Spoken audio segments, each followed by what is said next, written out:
Cabin mate 24 hours study hall and work space mobile app download చేసుకుని ఇప్పుడే మీ cabin book చేసుకోండి. పహల్గాం ఉగ్రదాడి తర్వాత భారత ప్రభుత్వం యాక్షన్ మొదలుపెట్టింది. దానిలో భాగంగా ఇండియాలో ఉన్నటువంటి పాకిస్తానీలందరినీ కూడా తిరిగి వారి దేశానికి పంపించేటువంటి ప్రయత్నం చేస్తుంది. దీనిలో భాగంగా ఏ వీసాల వాళ్ళు ఇక్కడికి రావడం జరిగింది, ఎంతకాలం నుంచి ఇక్కడ ఉండడం జరిగింది, దీనికి సంబంధించి ఆరా తీస్తున్నారు అధికారులు. దీంట్లో హైదరాబాదులో ఉన్నటువంటి పాకిస్తానీల సంగతి కూడా ఇప్పుడు బయటపడడం జరిగింది. లాంగ్ టర్మ్, షార్ట్ టర్మ్ వీసాల ద్వారా ఇక్కడ ఉన్నటువంటి ముస్లింల సంఖ్య 230 వరకు హైదరాబాద్లో ఉందంటూ కూడా అధికారులు చెప్తున్నారు. దీంట్లో ఒక వ్యక్తి ఎలాంటి వీసా లేకుండా అక్రమంగా కూడా చొరబడ్డట్టుగా కూడా చెప్తున్నారు. అసలు ఎంతమంది పాకిస్తానీలు ఇక్కడ ఉన్నారు, ఎందుకు వచ్చారు, ఎంతకాలంగా ఇంకేమైనా అక్రమ వలసదారులు ఇక్కడ ఉన్నారా, మొత్తం ఓవరాల్గా దీనికి సంబంధించి మనం మాట్లాడదాం. మనతో పాటు ముస్లిమ్స్ మత పెద్దలు మైనార్టీ పరిరక్షణ కమిటీ నేత ఫారూక్ షుబ్లీ గారు ఉన్నారు. ఫారూక్ గారు నమస్తే అండి. నమస్తే అండి. సో ఇప్పుడు పోలీసుల ఎంక్వైరీలో మొత్తం 230 పాకిస్తానీలు మన హైదరాబాద్లో ఉన్నట్టుగా కూడా నోటీస్ చేశారు. దాంట్లో ఒక వ్యక్తి నేపాల్ మీద నుంచి అక్రమంగా చొరబడ్డట్టుగా కూడా చెప్తున్నారు. సో ఎంతకాలం వీళ్ళందరూ ఇంకా ఇంత సంఖ్య ఇంతే ఉందంటారా, ఇంకా ఇల్లీగల్గా ఇంకెక్కువ ఉండొచ్చు అనుకోవచ్చా మనం? అంటే ఒకటి మన సోదరు ఇక్కడ మనం చెప్పాల్సింది ఏంటంటే, వాళ్ళు ఇల్లీగల్ గా ఎలా వచ్చారు, ఎంత సెక్యూరిటీ ల్యాబ్స్ ఉంటే వస్తారు, ఇది ఇక్కడ గమనించాల్సినటువంటి అంశం. ఎందుకంటే అసలు మన దేశంలోకి అలాగా రావటం ఎంతవరకు సమంజసం? ఇప్పుడు ఉన్నటువంటి సిచ్యువేషన్స్ లో ఇవన్నీ కూడాను బయటపడుతున్నాయి, బానే ఉంది. కానీ ఏ రకంగా మనం సమర్థించగలం చెప్పండి? 100% దేశం యొక్క సెక్యూరిటీ అంశం వస్తే కనుక అందులో ఎవరైనా కానీ ఒకటే, వాళ్ళు ఏ రకంగా వచ్చారు, ఎలా వచ్చారు, ఎవరు సహకరించారు, అన్ని విషయాలు కూడాను బయటకు రావాల్సినటువంటి అంశం ఉంది. ఖచ్చితంగా ఇప్పుడు 230 మంది అంటే దాంట్లోంచి ఒకడు మాత్రమే ఇల్లీగల్ గా ఉన్నారు అంటున్నారు. ఆ ఇల్లీగల్ గా అతను ఎలా వచ్చాడు ఏంటి అనేది మనం ఎంక్వైరీలోనే బయటపడుతుంది అది ఖచ్చితంగా. సో అలాగే ఇప్పుడున్నటువంటి ఉద్రిక్త పరిస్థితి నేపథ్యంలో కొంతమంది చెప్తున్నారు, మేము ఇక్కడే ఉంటాం, పాకిస్తాన్ నుంచి వచ్చినటువంటి వ్యక్తులు కూడా మేము ఇక్కడే ఉంటాం, తిరిగి అక్కడికి వెళ్ళలేం, మమ్మల్ని ఉంచండి అని రిక్వెస్ట్ చేస్తున్నటువంటి ఘటనలు కూడా కొన్ని జరుగుతున్నట్టు తెలుస్తుంది. జైపూర్లో కూడా కొంతమంది అక్కడి నుంచి వచ్చినటువంటి పాకిస్తాన్ నుంచి వచ్చినటువంటి హిందువులు కొంతమంది ఉంటే, ముస్లిమ్స్ కూడా కొంతమంది ఉన్నారు. వివిధ కారణాల రీత్యా భర్త ఉండడం లేకుంటే భార్య కోసం వచ్చినటువంటి వ్యక్తులు ఉండడం, అలాంటి వాళ్ళు రిక్వెస్ట్ చేస్తున్నారు ఇక్కడే ఉంటామని చెప్పేసి ప్రభుత్వాన్ని. ఎలా చూడొచ్చు అంటారు దీన్ని?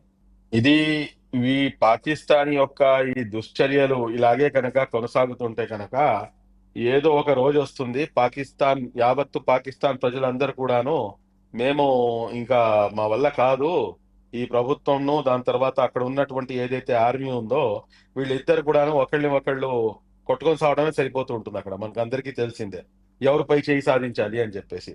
కాబట్టి సామాన్య ప్రజలు ఏంటంటే ఎన్ని రోజులు ఇవన్నీ భరిస్తారు? ఏదో రోజు వచ్చినా రావచ్చు, మనం ఆశ్చర్యపోవాల్సిన అవసరం లేదు. దాని చెప్పేసి అసలు ఇదంతా వద్దు, మేము భారతదేశంలోనే మేము కలిసిపోతాము అని చెప్పినా కానీ ఆశ్చర్యపడాల్సిన అవసరం లేదు. ఎందుకంటే భారతదేశంలో ఇక్కడ ఉన్నటువంటి స్వతంత్ర స్వేచ్ఛాభాయం ఇక్కడ ఉంది అన్న సంగతి వారికి కూడాను అర్థమై ఉంటుంది. ఇక్కడికి వచ్చి చాలా హ్యాపీగా వాళ్ళు లైఫ్ లీడ్ చేస్తున్నారు అని చెప్పేసి ఆ రకంగా వాళ్ళు కూడా చెప్పుండొచ్చు. ఫారూక్ గారు, అలాగే పాత బస్తీలో ఇలా రోహింగ్యాలు కానీ పాకిస్తాన్ నుంచి వచ్చేటువంటి అక్రమ వలసదారులకు కానీ షెల్టర్ ఇప్పించేటువంటి అవకాశం ఏమన్నా ఉందా కొంతమంది వ్యక్తులు ఓల్డ్ సిటీ వేదికగా? ఎందుకంటే ఇప్పటికీ ఓల్డ్ సిటీలో అనేక కార్యక్రమాలు జరుగుతాయని బయట టాక్ ఉంది. ఎందుకంటే అక్కడ లోపలికి కూడా వెళ్ళలేని కొన్ని గల్లీలు కూడా ఉంటాయని చెప్తుంటారు బయట. ఏమండి, ఇవన్నీ కూడాను ఒకప్పటి మాటలు. ఇప్పుడు మొత్తం కూడాను కంప్లీట్ గా డిజిటలైజ్ అయిపోయినటువంటి ప్రపంచం ఒకటి. రెండోది రోహింగ్యాల అంశం వచ్చేటప్పటికి ఏంటంటే, రోహింగ్యాలకి ఒక ప్రత్యేకమైనటువంటి వారికి ఒక గుర్తింపు కార్డు ఒకటి ఇక్కడ ప్రభుత్వం అనేది ఏర్పాటు చేస్తుంది. వాళ్ళ దగ్గర ఇక్కడ ఉన్నటువంటి సిటిజన్షిప్ ఉండకపోవచ్చు వాళ్ళ దగ్గర. కానీ వాళ్ళు కొన్ని బేస్ క్యాంప్స్ ఉన్నాయి. ఆ క్యాంప్స్ లో వాళ్ళు అంటే ఒక సెకండ్ గ్రేడ్ సిటిజన్ గా వాళ్ళు జీవనం కొనసాగుతున్నారు. దాని మీద ప్రభుత్వం ఒక డిసిషన్ ఒకటి తీసుకోవాలి. ఆ డిసిషన్ తీసుకున్న తర్వాత దాన్ని బట్టి ఎలాగా వాళ్ళు దాన్ని ఏమంటారు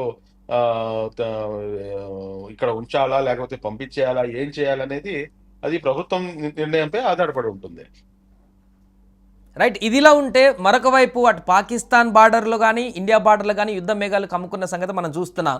స్టిల్ ఇప్పటికీ అక్కడ ఉన్న మంత్రులు కానీ, నిన్న పీపీపీ పార్టీకి సంబంధించిన బిల్వాలు భుట్టో కానీ అణుబాంబులు మా దగ్గర 130 ఉన్నాయి, భారత్ అంతు చూస్తాం అని ఒకరు, ఇంకొకరు నెత్తురు బారిస్తాం సింధు నదిలో అని ఇంకొకరు రకరకాల ప్రేరేపణలు ఇంకా పేలుతున్నటువంటి పరిస్థితి. పిచ్చి కుక్క కరిస్తే ఎలా ఉంటుందండి పరిస్థితి, అలాగే ఉంది పాకిస్తాన్ పరిస్థితి. ప్రజెంట్ మనం ఇక్కడ గమనించాల్సిన అంశం ఏంటంటే అరిచే కుక్క మొరిగే కుక్క కరవదు అన్న సంగతి మనం గమనించాలి. ఇప్పుడు వాళ్ళ దగ్గర నిజంగా అంత సినిమా ఉంటే కనుక ఇటువంటి పిచ్చి పనులు ఇటువంటి పిచ్చి పనులు చేయరు. ఏదున్నా కానీ స్ట్రైట్ 1 to 1 వచ్చి తేల్చుకుంటారు. కానీ అక్కడ ఉన్నటువంటి జనాభాతో పోల్చుకుంటే కనుక భారతదేశంలో ఉన్నటువంటి ముస్లింల జనాభా దానికన్నా ఎక్కువ.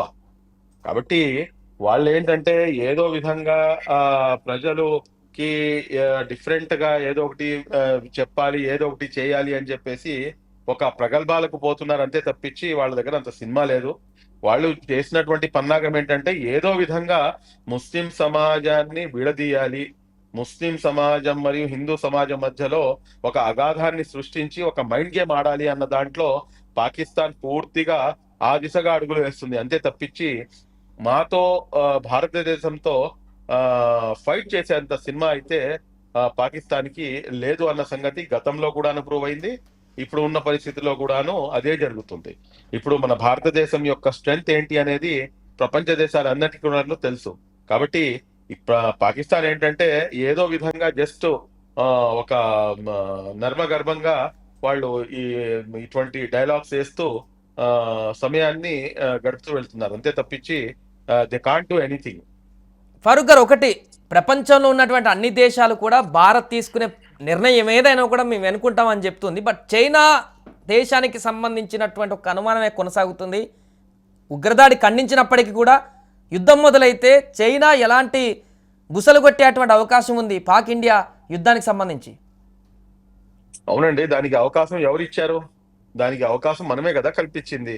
ఇప్పుడు చైనా మా భూభాగాన్ని ఆక్రమించుకొని ఉంది. అది నిజమా కాదా? అది నిజము. మరి అలాంటప్పుడు దానిపై మనం ఎటువంటి చర్యలు తీసుకున్నాం ఇప్పటిదాకా? నేను రాజకీయం మాట్లాడదలుచుకోవట్లేదు సార్, ఎందుకంటే ఇది రాజకీయాలు మాట్లాడేటటువంటి సమయం కాదు.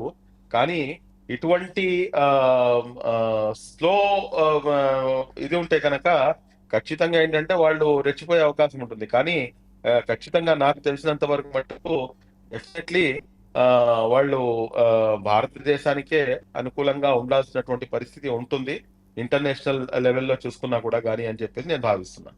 ఇప్పుడు ఈ ఉగ్రదాడికి సంబంధించి ఫారూక్ గారు దీన్ని అడ్వాంటేజ్గా తీసుకొని కొంతమంది మన ఇండియాలో ఉన్నటువంటి వ్యక్తులే ఇదొక మన దగ్గర ఉన్నటువంటి హిందూ ముస్లింల మధ్య వార్ అనేటువంటి విధంగా కూడా కొంతమంది క్రియేట్ చేసి పోస్టులు పెడుతున్నటువంటి సందర్భం నెలకొంటుంది.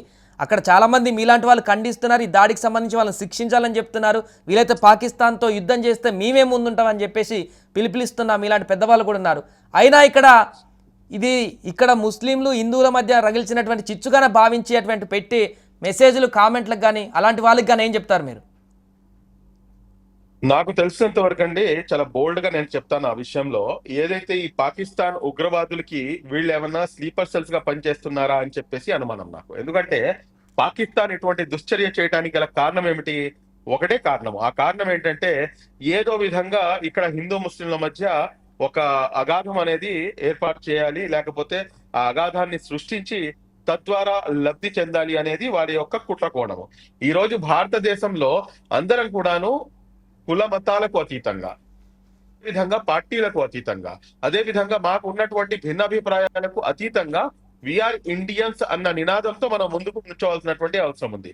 ఈ రోజున అవన్నీ కూడా వదిలివేసి ఇదంతా ఏదో ముస్లింలే చేస్తున్నారు, పాకిస్తాన్ లో చేసినటువంటి ముస్లిం ఎవడో ఏదో అక్కడ చేసినటువంటి పనికి భారతదేశంలో ఉన్నటువంటి ముస్లింలకి మీరు ఆపాదిస్తే అది ఎంతవరకు సమంజసం? ఈ రోజున మీరు ఎవరైతే ఈ ఉగ్రదాడిలో ప్రాణాలు కోల్పోయారో 26 మంది, వారు సైతం కూడాను ముందుకు వచ్చి వాళ్ళు మాట్లాడుతున్నటువంటి అంశం ఏంటంటే వాళ్ళైతే మతం ఆడికి మమ్మల్ని చెప్పారు, కానీ అక్కడ ఉన్నటువంటి ముస్లింలు ఎవరైతే ఉన్నారో వారు పూర్తిగా మాకు సహకరించారు. మేము వెళ్తుంటే మమ్మల్ని హత్తుకొని ఏడ్చారు, మమ్మల్ని చేతులు జోడించి ప్రాధేయపడ్డారు. మేము అలాంటి వాళ్ళం కాదండి, మమ్మల్ని ఆ దృష్టిలో చూడమాకండి అని చెప్పేసి. అంతేకాకుండా మీరు చూసుకుంటే కనుక బీజేపీ లీడర్ ఏది మన ఛత్తీస్గఢ్కి చెందినటువంటి బీజేపీ లీడర్, అతను పెట్టినటువంటి పోస్టింగ్ ఏంటి, అతని భార్య పెట్టినటువంటి పోస్టింగ్ ఏంటి, చాలా స్పష్టంగా కళ్ళ ముందు కనిపిస్తుంది. ఇవన్నీ కూడా వదిలివేసి ఈ రోజు ఈ రకంగా వీళ్ళు మాట్లాడుతున్నారంటే కనుక దీని వెనకాల ఎటువంటి కుట్ర దాగి ఉంది అనేది కూడాను మనం గమనించాల్సినటువంటి అవసరం ఉంది. ఇక్కడ మీరు చూసుకుంటే కనుక నజాకత్, ఇతని పేరు నజాకత్ అండి. ఎవరు ఇతను? ఒక గైడ్ గా పనిచేశాడు, 11 మంది ప్రాణాలను కాపాడాడు.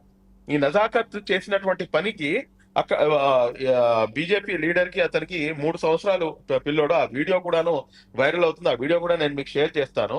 ఆ చిన్న పిల్లవాడు నజాకత్ నజాకత్ అని చెప్పేసి వచ్చి రాని మాటలతో అతను మాట్లాడుతుంటే, ఆ బీజేపీ లీడర్ అయినటువంటి అతను, ఆ 30-35 సంవత్సరాలు ఉంటాయి ఆయనకి, అతను చెప్తున్నటువంటి మాట ఏంటంటే, నజాకత్ అని చెప్పి పిలవకూడదన్న, నజాకత్ చాచా అని చెప్పి పిలు, బాబాయ్ అని చెప్పి పిలు నువ్వు అని చెప్పేసి హితబోధ చేస్తుంటాడు. ఆ వీడియోలో స్పష్టంగా కనిపిస్తుంది.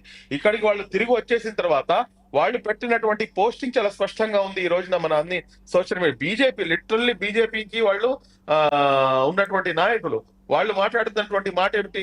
మా జీవితాలు మొత్తం కూడాను మీకు రుణపడిపోయినాయి అని చెప్పేసి. ఫైనల్ గా ఆర్టికల్ 370 తీసివేసిన ఒకటి ఫారూక్ గారు, ఇప్పుడు నిన్న రీసెంట్గా పాక్ ప్రధాని షహబాజ్ అంతర్జాతీయ విచారణ కమిటీ ఏదైనా ఇస్తే దాన్ని కోఆపరేట్ చేయడానికి సిద్ధంగా ఉన్నాం.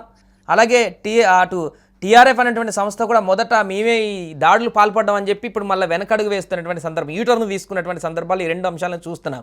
అంటే ఈ జరుగుతున్న పరిణామాలు, అంతర్జాతీయ స్థాయిలో వస్తున్న ఒత్తిడులు, భారత ఆర్మీ సిద్ధమైనటువంటి సన్నద్ధత, ఇవన్నీ చూసి భయం పుట్టుకుందని చెప్పుకోవచ్చా వాళ్ళకి? ఎనీ డౌట్ అండి?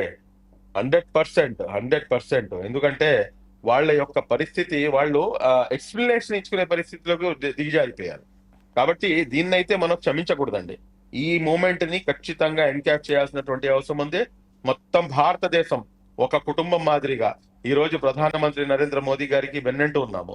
మాకు అనేకమైనటువంటి ఏమంటారు డిఫరెన్స్ ఆఫ్ ఒపీనియన్స్ ఉండవచ్చు, కానీ ఈ అంశంలో వచ్చేటప్పటికి కంప్లీట్ గా భారతదేశంలో ఉన్నటువంటి 140 కోట్ల మంది ప్రజలందరూ కూడాను ఒక తాటి మీదకి వచ్చి నరేంద్ర మోదీ గారికి బాసటగా ఉంటారు. ఆయన తీసుకున్నటువంటి నిర్ణయమే తుది నిర్ణయము. ఖచ్చితంగా పాకిస్తాన్ కి ఒక మంచి గుణపాఠం నేర్పించాల్సినటువంటి అవసరం ఎంతైనా ఉంది. రైట్, థ్యాంక్ యూ ఫారూక్ గారు. సో మొత్తానికి అది ప్రస్తుతం ఇటు భారత్ అటు పాక్ సరిహద్దుల వద్ద అయితే ఉద్రిక్త పరిస్థితి అలానే కొనసాగుతుంది. మరొక వైపు దౌత్యపరమైనటువంటి నిర్ణయాలతో ప్రభుత్వం తీసుకున్నటువంటి నిర్ణయాలకు సంబంధించిన స్పీడప్ అయితే కొనసాగుతుంది. పాకిస్తానీలు ఎవరైతే ఇండియాలో ఇంకా ఉన్నారో, డెడ్ లైన్ దాటిపోతున్నా కూడా ఉన్నటువంటి వారందరినీ కూడా ఏరిపారేసేటువంటి దిశగా అధికారులు సెర్చ్ ఆపరేషన్లు కొనసాగిస్తున్నారు. అంటే ఇన్ టైంలో వెళ్లాల్సిన వాళ్ళు ఇంకా వెళ్లకుండా ఎవరున్నారు, లేకుంటే లీగల్గా రానటువంటి వాళ్ళు ఇంకెవరున్నారు, అక్రమంగా చొరబడ్డ వాళ్ళు, వారందరినీ కూడా అన్వేషిస్తున్నారు. అన్ని స్టేట్లలో కూడా ఇదే రకమైనటువంటి పరిస్థితి కొనసాగుతుంది. ఏదేమైనా కూడా ఇది రాను రోజుల్లో ఇంకే రకమైనటువంటి పరిస్థితికి దారితీస్తుందో చూడాలి. సుమన్ టీవీలో మీ పర్సనల్ అండ్ బిజినెస్ ప్రమోషన్స్ కోసం కింది నెంబర్కి కాంటాక్ట్ చేయండి.